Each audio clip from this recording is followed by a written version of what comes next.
왜 이걸 빤히 보고서도 냅둬서 자기한테 2대1 상황을 맞이하게 만드냐? 김민재 입장에선 충분히 로보트카한테 화가 날만 하겠죠?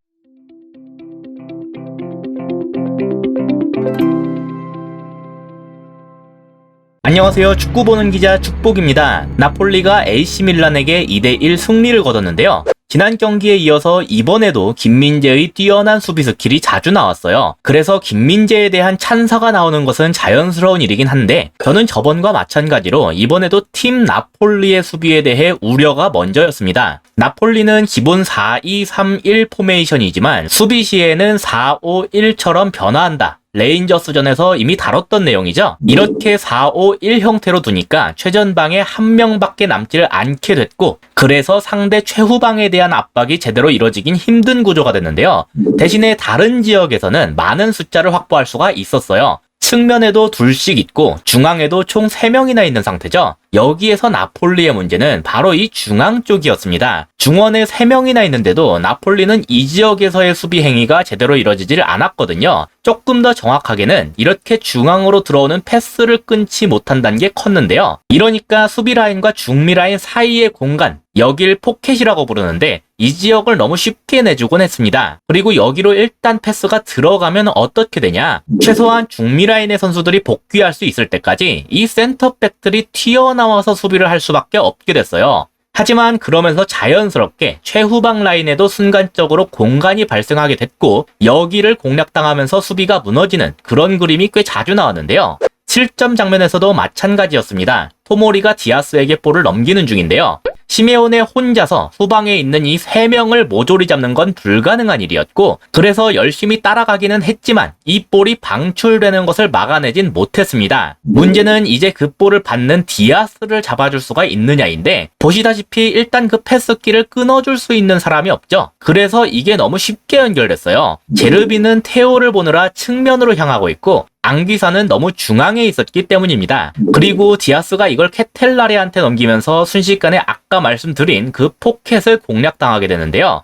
이러니까 이제 라흐마니가 얘한테 붙으러 갈 수밖에 없게 됐어요. 하지만 그럼 이제 지루를 누군가가 대신 봐야겠죠? 당연히 이 임무는 김민재가 맡게 됐습니다. 근데 여기에서 추가적인 문제를 주는 선수가 있었으니 바로 지금 여기에 있는 메시아스였어요. 케텔라레와 마찬가지로 포켓 공간에 있던 메시아스는 김민재가 지루를 잡게 되는 상황이 되자마자 이렇게 김민재와 후이 사이의 공간으로 슬금슬금 침투하기 시작했습니다. 그러니까 어떻게 됐냐? 라흐마니는 케텔라레한테 붙고 김민재는 지루에게 붙고 이제 센터백들 중에서는 메시아스를 잡을 수 있는 선수가 없어졌어요. 방금 위치만 봐도 지엘린스키와의 거리가 그렇게 멀어 보이지 않았는데 잠깐 사이에 거리가 확 하고 멀어졌죠.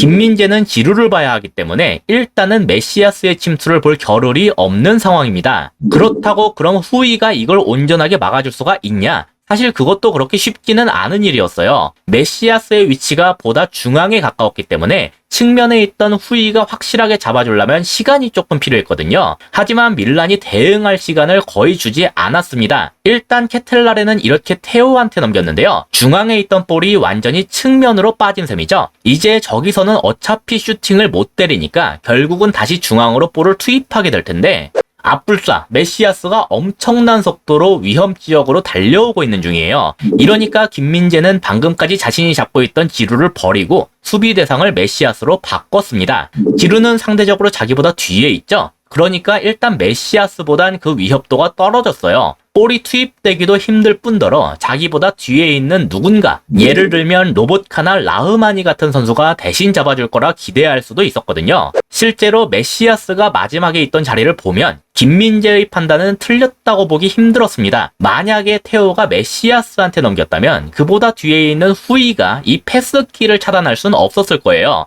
제르빈의 수비가 실패한 이상 이건 김민재만이 막을 수 있었겠죠? 근데 테오는 이걸 보다 뒤에 있던 지루한테 넘겼고 이걸 아무도 잡아주지 못하면서 결국 실점하게 됐습니다. 그래서 이 마지막 장면만 놓고 보면 테오의 돌파나 메시아스가 김민재를 끌고 들어가는 움직임 같은 것이 중요했다고 할 수 있겠지만 근본적인 문제는 결국 이겁니다. 최전방에 한 명만을 두겠다는 것은 그보다 후방 지역에서 수비를 하겠다는 의미예요. 그런데 중원에 셋이나 뒀음에도 이 지역에서의 수비가 너무 헐거웠고 결국 이 라인 사이의 공간을 공략당하게 됐다. 그래서 센터백이 무리해서 튀어나갈 수밖에 없었고 그 틈새를 밀란의 공격진이 파고들 수가 있었다. 미드필더들의 수비력 문제는 계속해서 나왔어요. 지금은 디아스가 토날리에게 볼을 넘긴 상황인데요.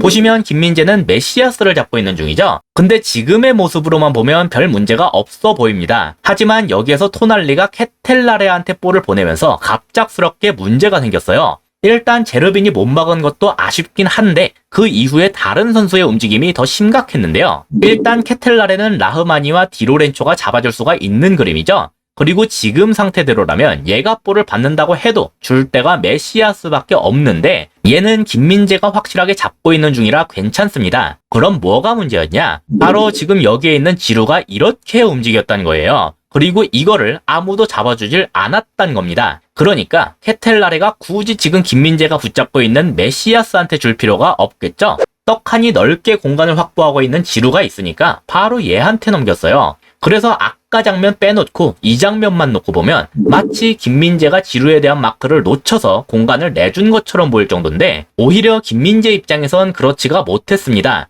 김민재는 본래 잡고 있던 메시아스와 새롭게 이 자리로 온 지루에게 2대1로 몰린 형세였거든요. 나폴리 입장에선 정말 다행스럽게도 지루가 찬 슈팅이 많이 뜨면서 위기를 넘겼지만 당장 실점이 이 장면 5분 전에 터졌었기 때문에 굉장히 위험한 흐름이 될 수도 있었습니다. 그래서 이 슈팅을 허용한 다음에 김민재의 모습을 보시면 원톱인 지루에게 슈팅을 허용했는데도 다른 수비수들한테 뭐라고 하고 있질 않죠. 중앙 미드필더인 로보트카한테 화를 내고 있어요. 바로 이 장면에서 로보트카가 충분히 지루를 잡아줄 수가 있는 선수였기 때문입니다. 왜 이걸 빤히 보고서도 냅둬서 자기한테 2대1 상황을 맞이하게 만드냐? 김민재 입장에선 충분히 로보트카한테 화가 날만 하겠죠. 이와 같은 중미들의 수비력 문제는 지난 레인저스전에서도 똑같이 나왔었어요. 김민재의 활약은 모두를 놀라게 만들 정도로 훌륭했지만 분명 팀 나폴리는 이보다 수비적으로 발전될 필요가 있다. 중미들을 포함한 전방 자원들이 김민재에게 가해지는 부담을 조금 덜어줄 필요가 있다.